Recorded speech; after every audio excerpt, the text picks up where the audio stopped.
años en el ministerio y me tomó por sorpresa, porque cuando vi mi teléfono, aparecía ahí en la pantalla, aparecía así iniciales, D, R y H, así aparecían las iniciales. Yo dije, está raro, ¿no? Yo no tengo ningún amigo doctor. Bueno, de momento no la pesqué de que era DR, se refiere a doctor, ¿verdad? Y H, dije, caray, ¿quién será? Y hasta que entonces le di a mi teléfono para recibir la llamada, al escuchar su voz, inmediatamente, obviamente, lo reconocí. Y me dijo, bueno, ya empezamos a platicar. Esa llamada al principio me preocupó un poco, porque pensé por un momento que algo había pasado con su familia, porque su familia, hermanos de él, viven en los Estados Unidos también, ya no viven en la misma zona, unos viven en diferentes estados, unos viven en Waco, Texas. Bueno, en el caso de él, creo que su hermana Ivonne vive, no sé si vive todavía en Nueva Orleans, antes vivía en Nueva Orleans, le da un tiempo, y creo que Israel, su otro hermano menor, vivía en otra ciudad o no lo sé, pero pensé por un momento que era algo, a lo mejor era algo que había acontecido con ellos, que les había pasado. Pero me empezó a hacer varias preguntas que me desconcertaron al principio. Me empezó a preguntarme algunas cosas y me desconcerté por un momento. Pero después me compartió una gran bendición que alegró mi corazón. Y estoy seguro que alegró el corazón de su papá, del hermano José Enrique de Rodríguez, porque él en vida, obviamente, vio regresar a su hijo Israel a la vida cristiana. Israel fue su hijo menor, es su hijo menor del hermano José Enrique Rodríguez. Tuvo 3 hijos varones y solo una hija mujer, ¿verdad? La mayor, Ivonne, se llama Ivonne, y 3 varones. Pero Israel, cuando creció, en algún momento de su juventud o mayoría de edad, Israel decidió no alejarse de la vida cristiana. No. Y lo hizo por años. ¿Y sabes qué logró Israel? No Dios, Israel, ¿sabes qué logró? Logró tener un contrato con una empresa americana, ¿no? Un muy buen contrato. Lo mandaban a diferentes países, esa empresa americana lo mandaban a diferentes países por su trabajo. Y dicen sus hermanos que él se hospedaba en los mejores hoteles a donde llegaba, la mejor comida, y se compró un carro, un BMW. ¿Esos son baratos, hermano? Y si es deportivo, menos barato. Es probablemente muy caro. Se lo compró porque él estaba soltero. Obviamente no tenía en ese momento esposa. Y él andaba haciendo su vida lejos de la vida cristiana. Y para esto obviamente no es casualidad. No es casualidad que su papá, que su mamá, que sus hermanos, yo me atrevo a asegurar, a pensar que por años estuvieron orando a Dios, pidiéndole a Dios que obrara en el corazón de Israel y que Israel se diera cuenta, ¿no? Se diera cuenta lo que dice la Biblia, porque separados de mí nada podéis hacer. Y que la verdadera felicidad no está en este mundo, ni en un trabajo, ni en el dinero, ni en la fama, en lo que este mundo nos ofrece. La verdadera felicidad, la Biblia dice que está en Cristo, en Él, en Dios.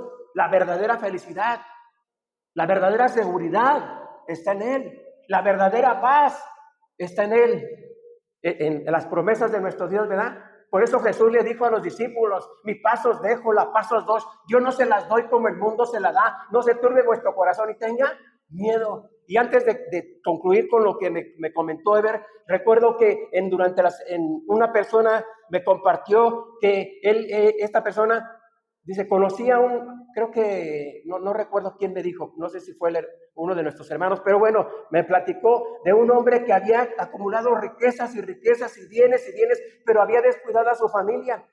Y ese hombre acumuló riquezas y bienes y etcétera, etcétera, pero un día lo invitaron, fue invitado por esa familia, fue invitado por su familia y aceptó ir con esa familia y se sorprendió al ver que esa familia estaban juntos comiendo.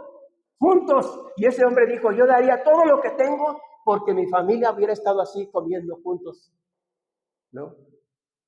Me hubiera dado todo. Y la buena noticia que alegró mi corazón es que dice Eber Rodríguez que ellos, no me dijo así, cansados de hablar con Israel y cansados de advertirle, cansados de regañar a Israel, no me dijo eso. Lo que me dijo Noé, me preguntó la edad de mi hijo Joel. Digo, mi hijo Joel tiene 27 años, ahorita, aproximadamente.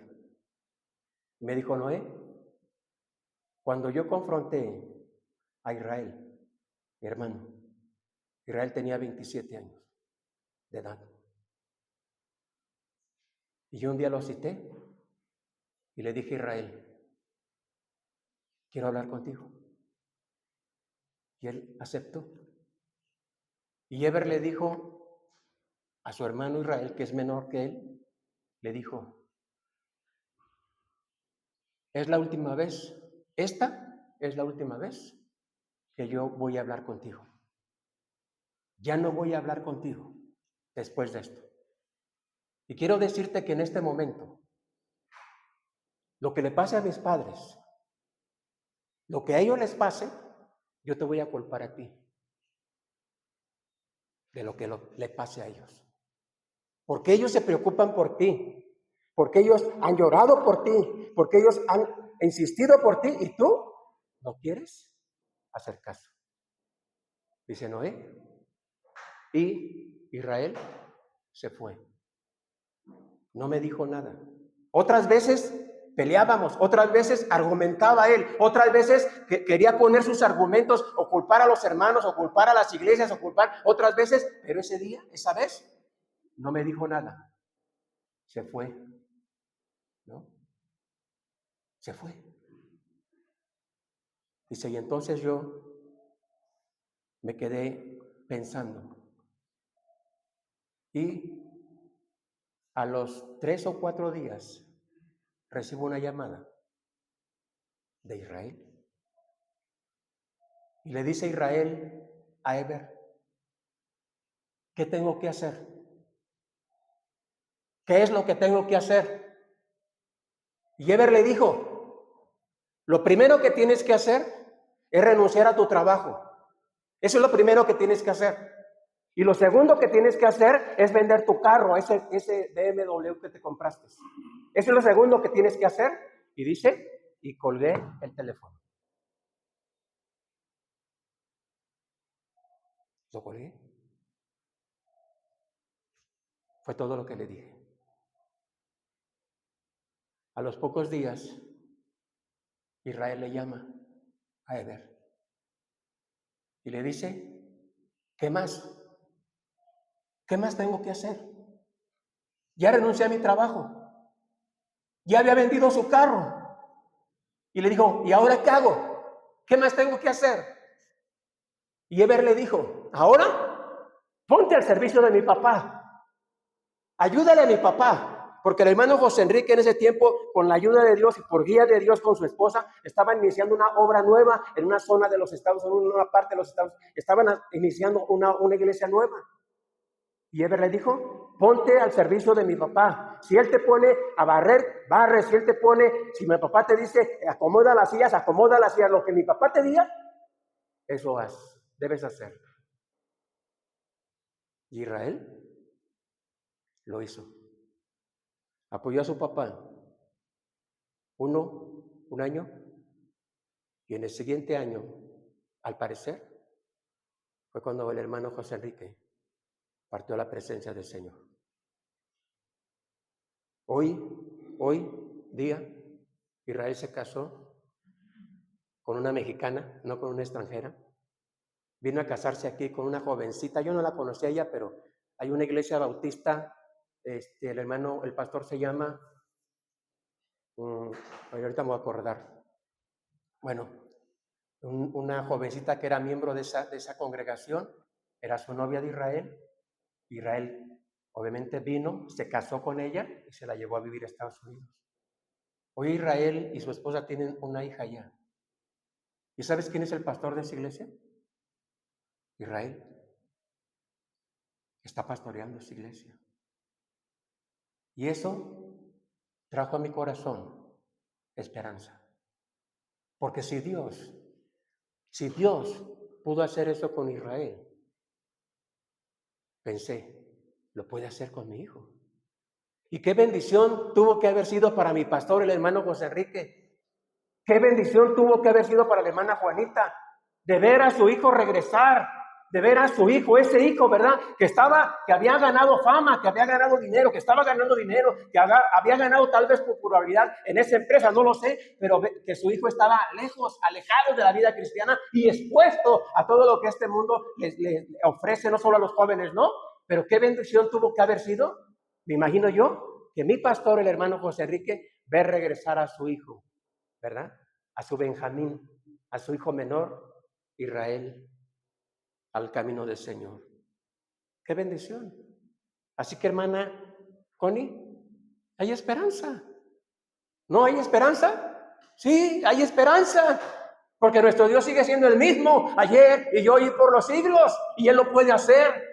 Él puede tratar o está tratando con el corazón de nuestros hijos, en el caso de algunos de nosotros tal vez, o está tratando con el corazón tal vez de su esposo, tal vez de sus hijos, tal vez de un familiar, tal vez está tratando con el corazón de ellos, Dios está tratando en el corazón de ellos. ¿Qué necesitamos nosotros? Es confiar y permanecer. Yo creo que Israel no tuvo otra salida, ¿sabes por qué?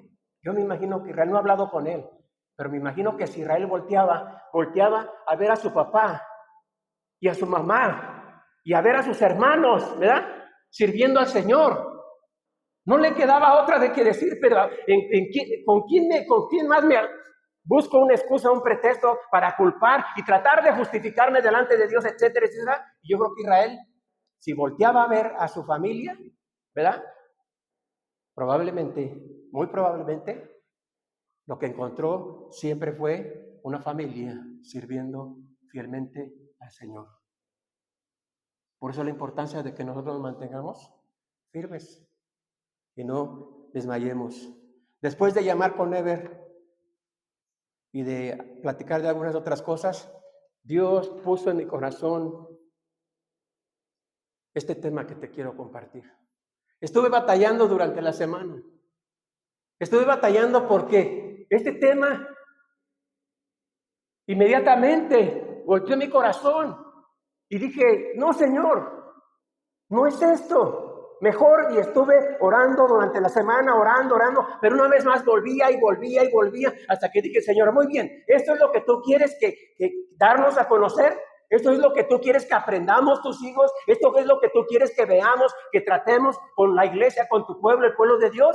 Entonces, ayúdame, entonces guíame, entonces ilumina mi corazón. Entonces, de acuerdo a tu bendita palabra, dice la Biblia, dice el Señor Jesucristo, hablando del Espíritu Santo, Él os guiará toda la verdad. Él nos mostrará las cosas que han de ser. Y le dije, Señor, ayúdame. Y pone en mi corazón, no lo que ustedes necesitan. No, hermano, no lo que tú necesitas. Lo que necesitamos nosotros, porque yo lo necesito también. Yo lo necesito también. Y dice la Biblia, dice la palabra de Dios allá en Apocalipsis capítulo 13, versículo 14 al 22, el mensaje a la Odisea, la Odisea.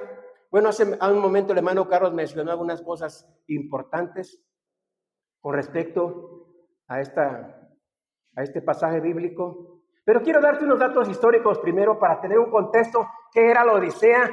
¿Cómo era la iglesia de la Odisea? Y etcétera, etcétera. La iglesia de la Odisea estaba ubicada en el valle del río Lico, así se llamaba en aquella época. Es en el área de Frigia y se convirtió en un centro comercial de mayor riqueza e importancia en esa región.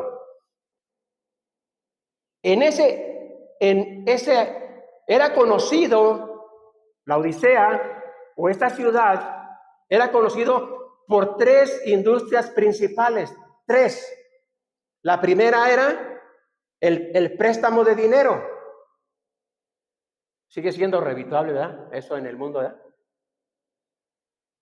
La segunda era la lana, ese material para la ropa, la lana.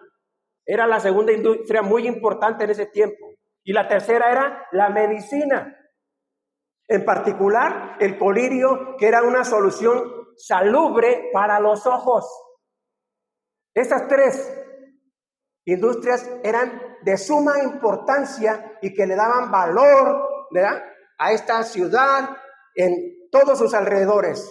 Así que la falta de agua adecuada obligó a esa ciudad, o a quienes habitaban esa ciudad o dirigían esa ciudad, a construir un acueducto subterráneo.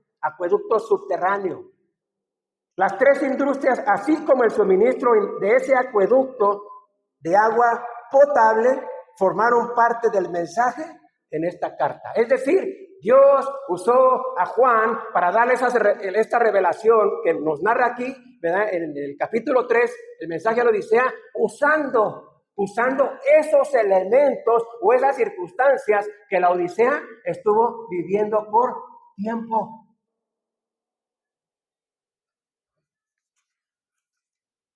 Cuando la frase que menciona el versículo 16, y el Señor le dice, por cuanto eres tibio, esa frase tibio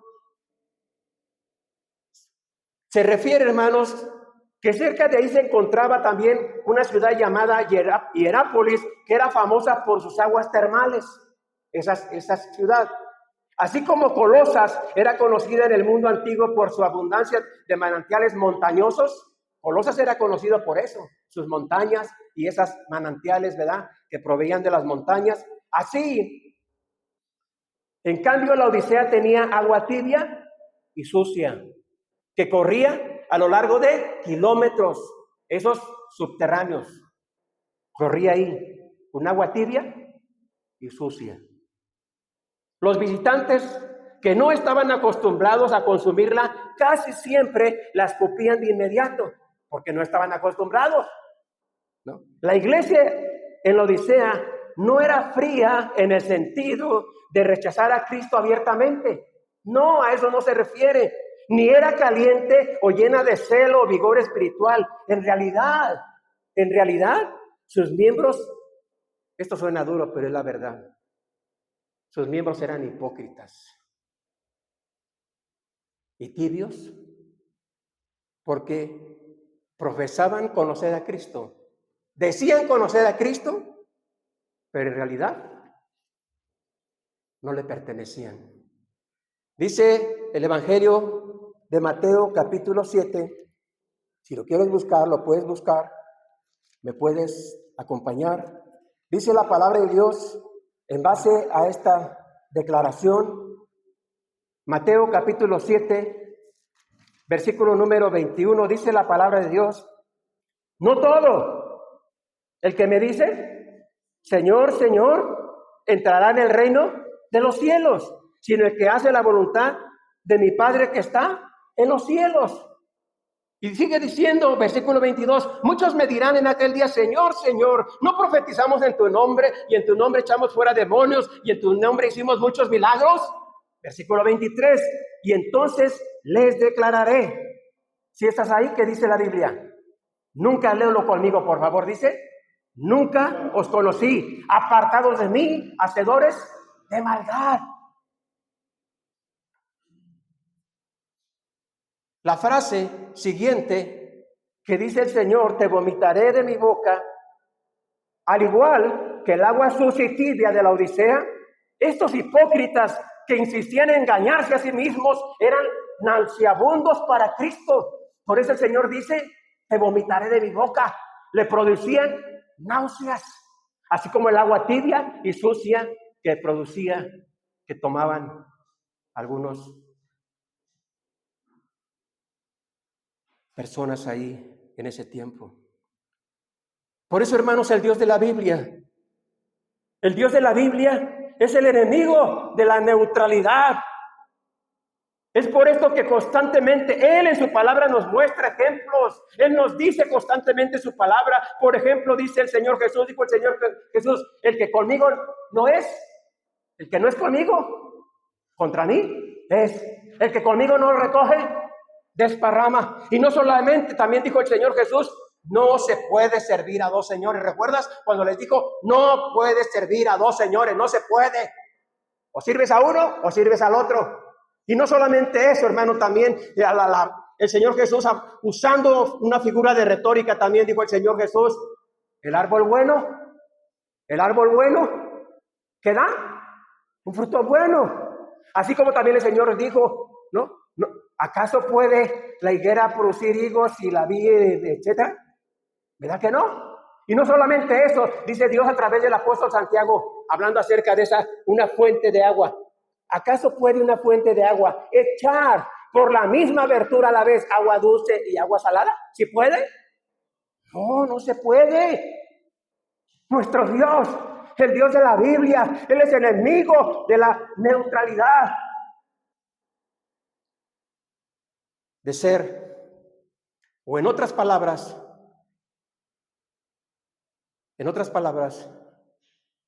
o somos o no somos. O somos verdaderos hijos de Dios o no lo somos. O estamos sirviendo a Cristo o no servimos a Cristo. O amamos al Señor o no lo amamos. Por eso el Señor les dijo, ¿por qué me dices Señor, Señor? Y no haces lo que te mando. ¿Por qué? Es una contradicción. Te engañas tú mismo con tus palabras cuando dices, Señor, tú sabes que te amo. Señor, tú sabes que te amo. Pero en realidad, no estamos dispuestos a hacer lo que Él quiere que hagamos.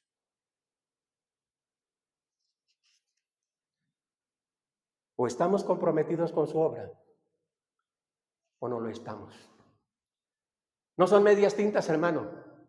Déjame decirte, en el cristianismo no son medias tintas para Dios. O servimos o no servimos. No. ¿Sabes por qué? ¿Por qué? Bueno, creo porque la Biblia así nos lo muestra que sucederá. ¿Sabes por qué está habiendo tanta abandono de la fe en las iglesias verdaderas? O en las iglesias que se dicen ser iglesias bíblicas, algunas dicen ser iglesias fundamentales y se jactan el cuello de decir que son fundamentales. Y cuando les preguntas, ¿a qué te refieres con fundamentales? Pues no sé, nada más porque el pastor dice que somos fundamentales y no saben explicar con la Biblia a qué se refieren a fundamentales. Y no estoy juzgando ni criticando, estoy diciendo la realidad. Pero cuando se trata de servir a Cristo, a servir en su obra, resulta que todos están ocupados. Todos están ocupados. O nadie puede o nadie tiene tiempo. Y entonces, ¿qué es lo que pasa, mis queridos hermanos? Por eso el Señor le dijo claramente a esta iglesia, o frío o caliente. O eres o no eres. ¿No? O somos o no somos. O vivimos un cristianismo real o nos engañamos a nosotros mismos. ¿Recuerdas cuando la iglesia de Corinto, los hermanos de Corinto se habían corrompido actuando en la carne, actuando en la vanidad de su corazón? ¿Y recuerdas cuando Pablo les escribe y les dice, ¿cómo quieren que les escriba a ustedes? ¿Cómo quieren que les escriban a ustedes que dicen ser espirituales pero no lo son? ¿Cómo quieren que les enseñe cosas más grandes de la vida cristiana, cosas que para un adulto espiritual, cómo quieren si son niños, están comportándose como niños? Están divididos, unos dicen que son de Pablo, otros de Estéfanas, otros de Apolos, están divididos y hasta en la cena del Señor se habían corrompido porque desafortunadamente se corrompieron en la cena del Señor. Unos se embriagaban, otros se comían las carnitas, ay caray, no eran carnitas, la comida antes de que comenzara toda, porque era una fiesta importante, muy importante, sigue siendo una celebración importante, pero se habían corrompido. Y Pablo les dice, ¿cómo? ¿Dónde están los espirituales? ¿Dónde están esos líderes? ¿Dónde están aquellos que se jactan de que son la iglesia del Señor Jesucristo? ¿Que no hay alguien que ponga orden? Y los exhorta, los enfrenta duramente, porque o somos o no somos. Qué lamentable es que haya muchas personas que se siguen engañando, creyendo que son cristianos, engañándose a ellos mismos, creyendo que son hijos de Dios, engañándose a ellos mismos, creyendo que Dios está a su favor, y no es cierto. Dios los abandonó. No. Y creyendo que lo que están haciendo es correcto. Cuando no quieren voltear a la palabra de Dios y ver lo que la palabra de Dios tiene para nosotros, quiere para nosotros. Dice esta frase: te vomitaré de mi boca. Qué terrible debe ser producirle a nuestro Dios que nuestro bendito Padre Celestial vea en nosotros, en nosotros, en nuestras vidas, no vea algo digno, no vea algo bueno, no vea en nosotros una seriedad, no vea en nosotros una verdadera lealtad a su bendita palabra, no vea en nosotros que decimos ser su pueblo, en nosotros que decimos que nos levantamos con la bendición de Dios y salimos con la bendición de Dios y regresamos con la bendición de Dios, y que nada pasa en nuestras vidas, nada pasa en nuestras vidas sin que Él lo permita, y le damos la gloria y la honra a pesar de la adversidad y la dificultad. Y no solamente cuando nos va bien, no solamente cuando cae el dinerito, ¿verdad? Cae el dinero a nuestros bolsillos, no solamente cuando recibimos bienes materiales, no solamente, sino cuando aún pudiera ser, ¿no?, que faltaran recursos. No, queridos hermanos, la Biblia, la palabra de Dios es clara. Dice el versículo número 18 de ahí de Apocalipsis capítulo 3, oro refinado, vestiduras blancas. Bueno, vamos a ubicar ahí, por favor, porque esta frase, mira lo que la Odisea vivió, la Odisea experimentaron. Ahora quiero decirte un dato histórico importante. El mensaje a las 7 iglesias en Asia Menor, en el principio, ahí estaban ubicadas en Asia Menor, lo que al parecer hoy viene siendo como la Turquía, ¿verdad?, actual de estos tiempos, una zona, una parte de esa Turquía. Estaban ubicadas ahí, y dice la historia que durante esas 7 iglesias físicamente que estaban ahí, esas 7 iglesias se mantuvieron limpias, puras, sanas, en su sana doctrina, aproximadamente los primeros, cerca del año 60, aproximadamente, después de Cristo, obviamente. Se estuvieron manteniendo firmes, estables, confrontando la adversidad, confrontando las dificultades, pero aquí encontramos ya cómo algunas de estas iglesias se empezaron a corromper y a permitir falsa enseñanza, falsas doctrinas, falsos líderes, ¿no? Y dice la frase ahí en Apocalipsis, bueno, déjame ubico para que juntos podamos ver lo que el Señor tiene para ellas. Dice, me gustaría que me siguieras con tu vista para leer una vez más esta porción.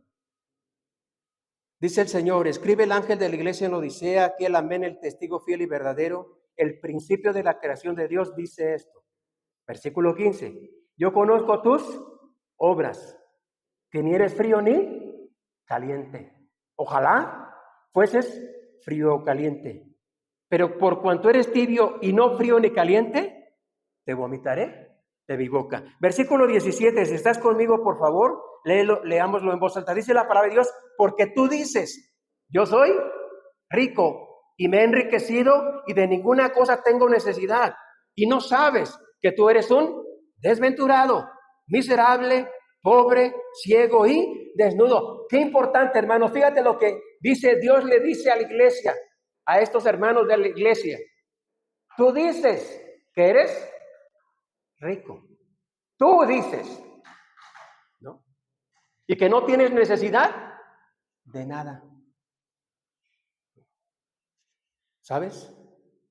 Esta frase me hace recordar cómo ha habido, eso nos dice la historia, iglesias cristianas muy ricas, y que actualmente en el mundo hay iglesias cristianas muy ricas. Tienen propiedades, tienen tiendas comerciales, tienen negocios en diferentes partes, iglesias. Y no estoy diciendo que eso sea ilícito o que sea malo, pero eso me hace recordar la frase que dice, Dios le dice a esa iglesia, tú dices que eres rico y que no tienes necesidad de nada.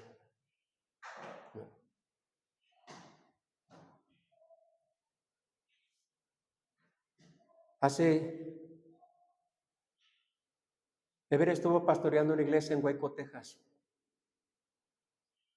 Esa iglesia la pastoreó su papá al principio.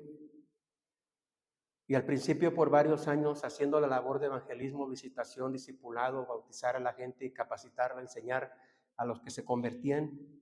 Cuando el hermano José Enrique, no sé si él lo consideró o la iglesia lo consideró, pasó la estafeta a Ever, su hijo, para que Ever fuera el pastor de esa iglesia. Los años que Ever estuvo pastoreando esa iglesia, el Señor les permitió que les regalaran, no tenían un templo, ellos no tenían templo. Rentaban lugares locales para congregarse con los nuevos hermanos, etcétera, al principio. Y estaban orando porque había una propiedad en una zona de Waco, Texas, una propiedad que era un templo que había sido un templo, no sé si cristiano, de qué denominación, pero estaba abandonado. Y entonces estaba la opción de que ese templo lo pudieran comprar, esa propiedad la pudieran comprar. Y el hermano José Enrique obviamente se dio a la labor de preguntar quién era el dueño, preguntar, etcétera, costos y todo. Y entonces, en ese tiempo, lo que el hermano José Enrique hizo con la iglesia fue, hermanos, vamos a orar. Dios conoce nuestra necesidad, Dios sabe qué es lo que necesitamos. Y si esta propiedad, este templo, pues Dios la tiene preparada para nosotros, que podamos tener los recursos y comprar esa propiedad para ahí congregarnos y tener nuestro propio templo, ¿no? Indagaron, el hermano José Enrique indagó quién era el dueño, y cuando localizan al dueño, entonces él habla con el dueño y entonces les pone, el hermano José Enrique le dice, por la gracia de Dios yo soy un pastor bautista y estamos haciendo una obra nueva, evangelizando aquí en esta zona de Waco, Texas. No tenemos templo, no tenemos una propiedad todavía, pero queremos ver qué posibilidades hay de que usted nos venda esa propiedad. Y este hombre, lo que hizo, yo creo que no lo hizo este hombre, yo creo que lo hizo Dios. ¿Sabes qué hizo Dios? Ese templo, esa propiedad, se la regalaron. Ese hombre le firmó los documentos al hermano José Enrique, regalándole esa propiedad. Un templo ya construido para 500, 600 personas sentadas y todavía con un terreno, ya ellos le llaman yarda, ¿verdad? Un terreno, yardas, ¿verdad? Y inclusive creo que le regaló 1 o 2 camiones escolares que tenía ahí parados para que los usaran, ¿no? ¿Quién lo hace? Dios. ¿Cuándo?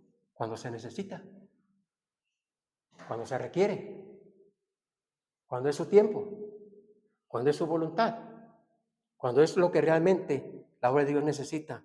Ever solamente estuvo pocos años ahí pastoreando, porque al varios años fue llamado a pastorear una iglesia en otra ciudad.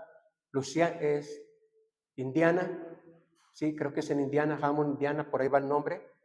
Una iglesia donde por la gracia del Señor ya tiene varios años pastoreando Ever Rodríguez con su familia y Dios ha sido muy generoso en el ministerio de Ever. Pero algo, yo me atrevo a asegurar y afirmar, yo conozco a Ever y Ever no tiene, como mi pastor, el hermano José Enrique, jamás codició el dinero de nadie, jamás. Él no amaba el dinero, el hermano José Enrique. Y eso lo transmitió a sus hijos. Y yo me atrevo a asegurar que Ever no ama el dinero, porque la Biblia dice que es la raíz de todos los males. Ever no es codicioso y no está buscando traer agua para su molino. Y por eso creo que Dios ha bendecido el ministerio de Ever, ¿no? En esa iglesia, en esa obra. los años que el Señor les permite. Hace varias semanas publicaron, para gozarnos con ellos, que habían tenido 400 invitados a una reunión. 400 invitados. Y de esos 400 nuevos invitados, ¿verdad?, una cantidad de ellos aceptó a Cristo en esa actividad, y ahí mismo fueron bautizados esa cantidad de personas invitadas, ¿no? Qué importante es que tengamos presente esto. Dice el Señor, le dice a la iglesia, a esta iglesia: tú dices, soy rico y me he enriquecido y de ninguna cosa tengo necesidad. Y no sabes que tú eres un desventurado, miserable, pobre, ciego y desnudo. Por tanto, dice el versículo 18, por tanto, es decir, por lo que acaba de declarar Dios, yo te aconsejo que de mí, por favor, hermano, veamos esa frase, porque Dios está diciendo, de mí, tú dices que eres rico, ya has adquirido riquezas, y tienes riquezas, ya has logrado muchas cosas, tú dices, ¿no? Pero yo te aconsejo que de mí, mira lo que dice enseguida, compres oro, ¿qué? Refinado en fuego, para que seas rico, y vestiduras blancas para vestirte, y que no se descubra la vergüenza de tu desnudez, y unge tus ojos con colirio para que veas bien, ¿no? Es decir, Dios les ofrece, Cristo les ofrece una mejor alternativa espiritual a estas tres industrias: la industria del dinero, la lana, del colirio. Les ofrece y les da esas tres industrias físicas que tanto orgullo y seguridad proveían a esas personas. Cada elemento era una expresión de la oferta de salvación del Señor Jesucristo. ¿Qué es mejor? ¿El dinero? ¿El oro de este mundo o la salvación? ¿Qué es mejor? ¿Qué es mejor? Pues esas vestiduras que ellos tenían, la lana, que era una lana especial, si es cierto, y la comerciaban a todo el mundo conocido. Si esto, ¿qué es mejor? ¿La lana que ellos producían, la lana, o la salvación? ¿Qué es mejor? ¿Qué es mejor? Ese colirio que ellos producían, que traía un beneficio físico a las personas y que obviamente lo comerciaban también seguramente a muchos lugares. ¿Qué es mejor? O la salvación que Dios ofrece. ¿Qué es mejor? La salvación, ¿no? Mira, hermano, hoy podemos ver perfectamente en este mundo, y sobre todo, hermano, no en el mundo secular, en el mundo cristiano, que la balanza sube así. ¿Sabes a qué, hermano? En el mundo cristiano están buscando más. El mundo cristiano, el oro, las vestiduras, las cosas de este mundo. Es lo que más están buscando. Tratando de encontrar seguridad. Tratando de encontrar paz, tranquilidad. Tratando tal vez a algunos padres de decir, yo le voy a asegurar el futuro a mis hijos, y no nada más a mis hijos, a mis nietos y a mis nietos, y hasta 3, 4 generaciones, engañándose a ellos mismos. Porque ¿qué seguridad le das a tus hijos si les dejas una herencia? ¿Qué seguridad le das? ¿Que tenga un techo donde dormir? ¿Sí? ¿Y cómo va a vivir ahí, bajo ese techo o esa mansión, si no tiene a Cristo en su corazón?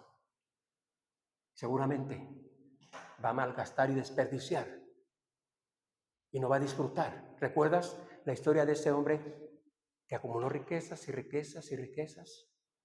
¿No? Pero no podía disfrutar ni siquiera de comer con su familia. Y hubiera dado todas esas riquezas porque él hubiera comido con su familia, tener a sus hijos o a su familia para estar con ellos. Mis queridos hermanos, no nos engañemos. No nos engañemos. Cuando la Biblia dice, el mundo entero está bajo el maligno. Cuando la Biblia dice, estamos en medio de una generación maligna y perversa.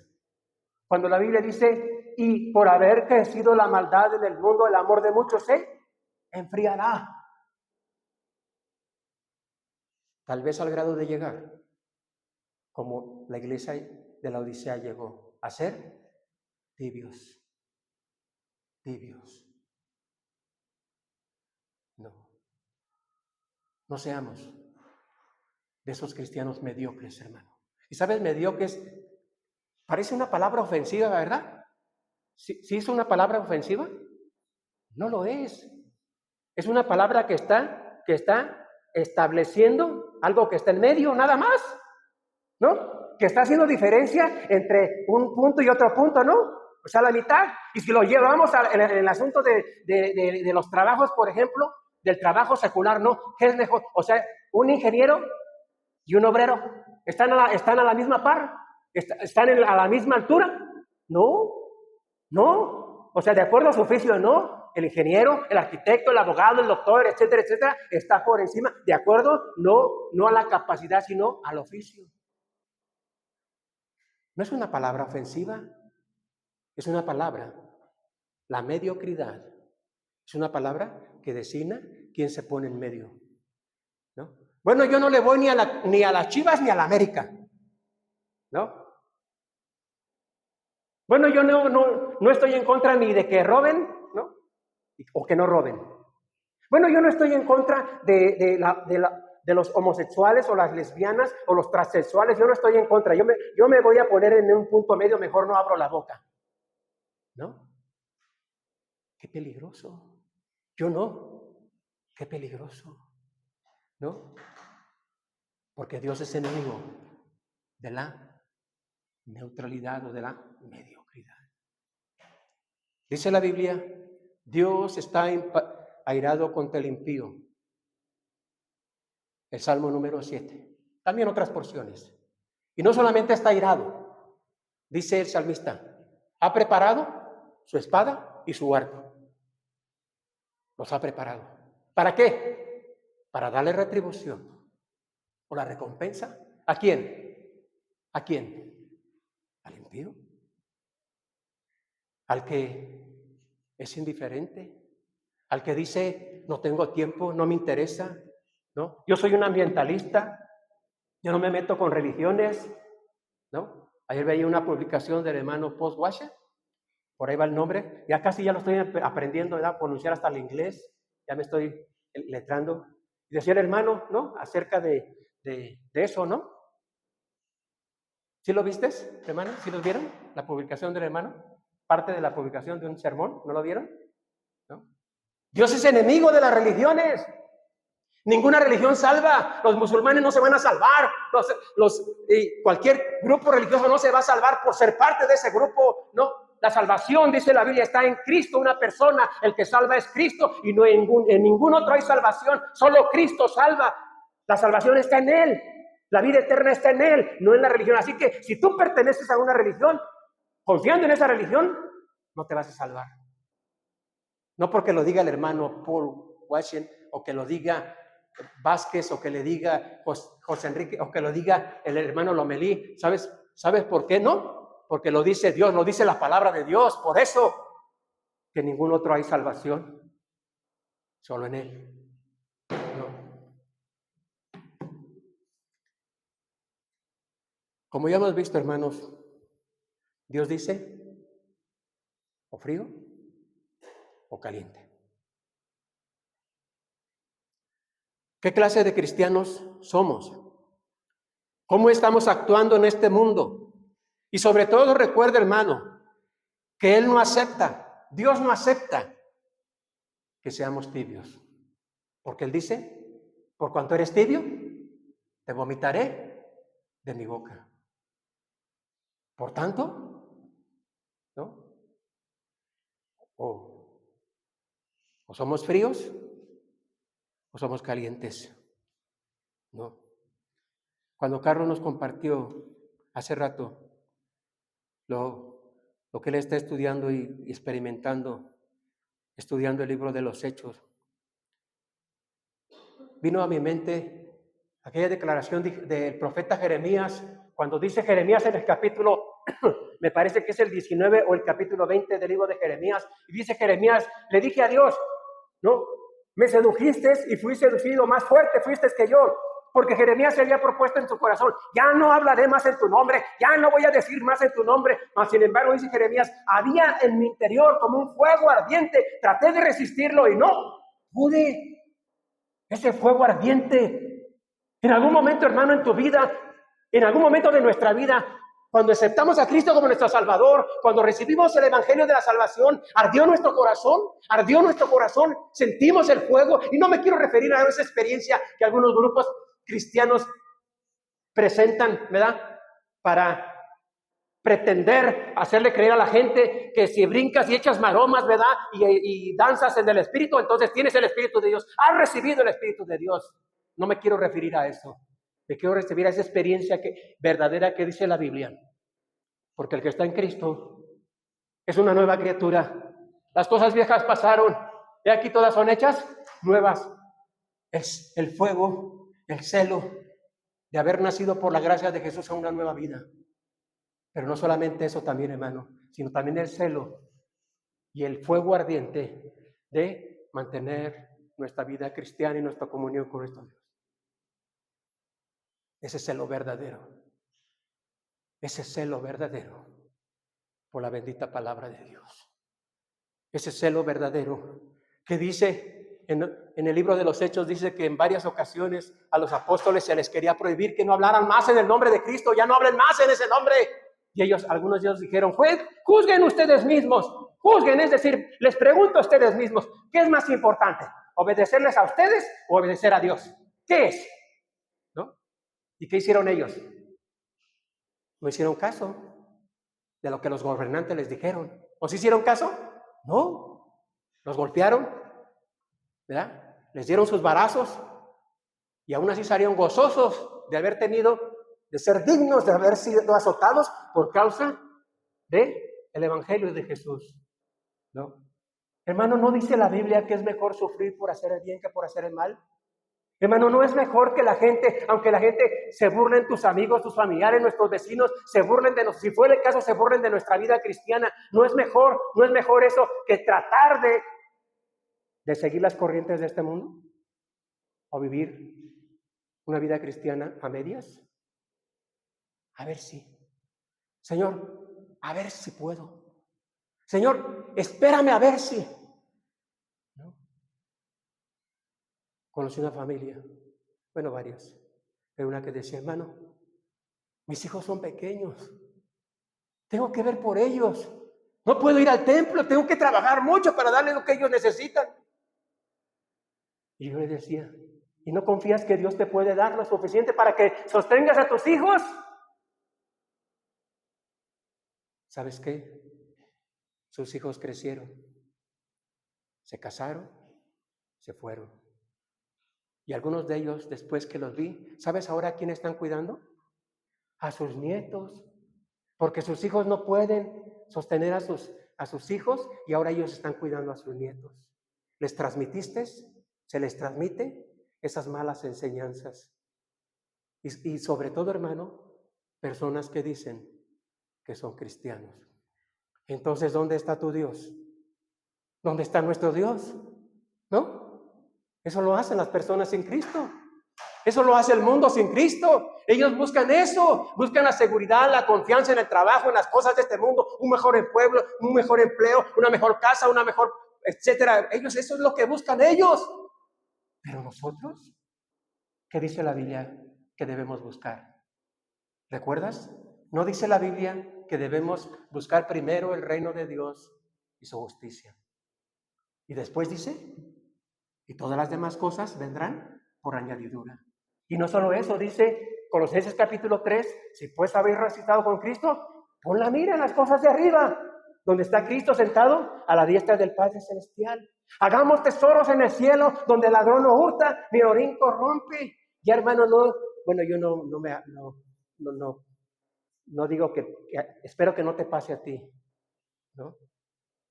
Porque hay personas que no duermen, no pueden dormir, porque tienen dinero guardado ahí en su casa y no pueden dormir, ¿no? Pensando probablemente a qué horas llegan y me roban, ¿no? Antes era fácil descubrir, hace 20, 30, 40, 50 años a lo mejor era fácil descubrir en dónde estaba el dinero de los abuelos, dónde lo guardaban. Debajo del colchón, ¿verdad? Todos buscaban debajo del colchón. En el ropero, ¿verdad? El ropero. Recuerdo cuando mi suegro murió, ese ropero lo desarmaron Pensaban que allí estaba el dinero, yo creo, de mi suegro. No. Mis queridos hermanos, nuestro Dios no espera eso. Una vida cristiana mediocre, tibios, diferentes, siempre diciéndole a Él, no eres el primero, diciéndole a Él, si puedo, a ver si, cuando todo lo demás es primero y Él no forma parte de una prioridad de nuestras vidas. No, mis queridos hermanos, o fríos o calientes, o somos o no somos. En algunos casos se ha descubierto personas que decían ser cristianos, pastores, líderes de iglesias numerosas, grandes, en diferentes países, que decían que eran cristianos y, como dice la Biblia, tarde o temprano se descubre, porque no hay nada oculto que no haya de ser manifiesto. Ante su presencia todas las cosas están desnudas ante aquel que tenemos que dar cuentas, y tarde o temprano se descubrió que no eran verdaderos cristianos, que su propósito de algunos era el dinero, que el propósito de otros se les descubrió después que tenían diferentes mujeres, o sea, esposa y más mujeres, o hijos regados. Y algo triste, mujeres que decían ser cristianas y que tenían amoríos con otros hombres, mujeres que decían ser cristianas.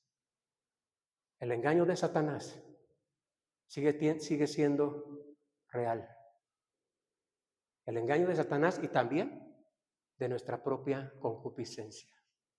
Tengamos cuidado, hermanos, porque recuerda, el Señor dice, o frío o caliente. Porque si eres tibio, te voy a vomitar de mi boca. ¿Queremos que Dios nos use para su gloria?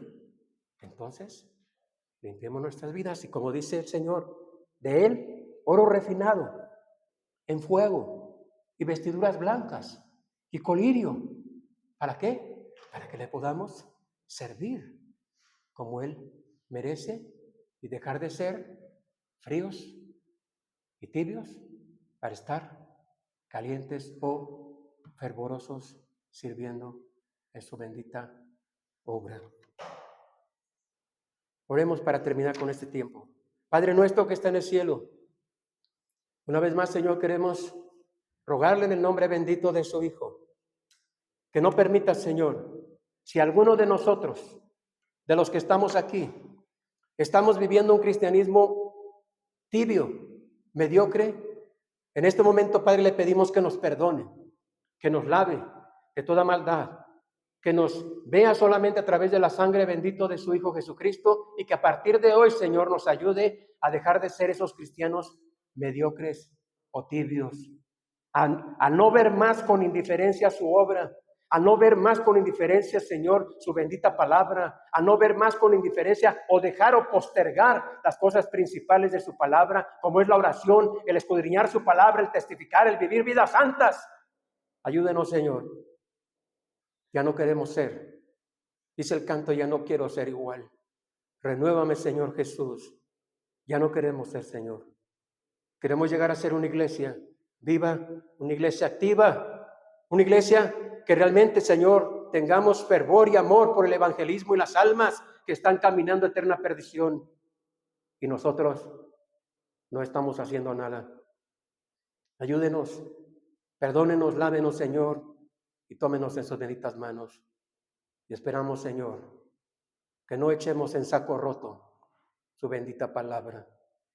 Tómenos en sus manos, Padre, que tengamos cuidado. En el nombre de Jesús se lo pedimos.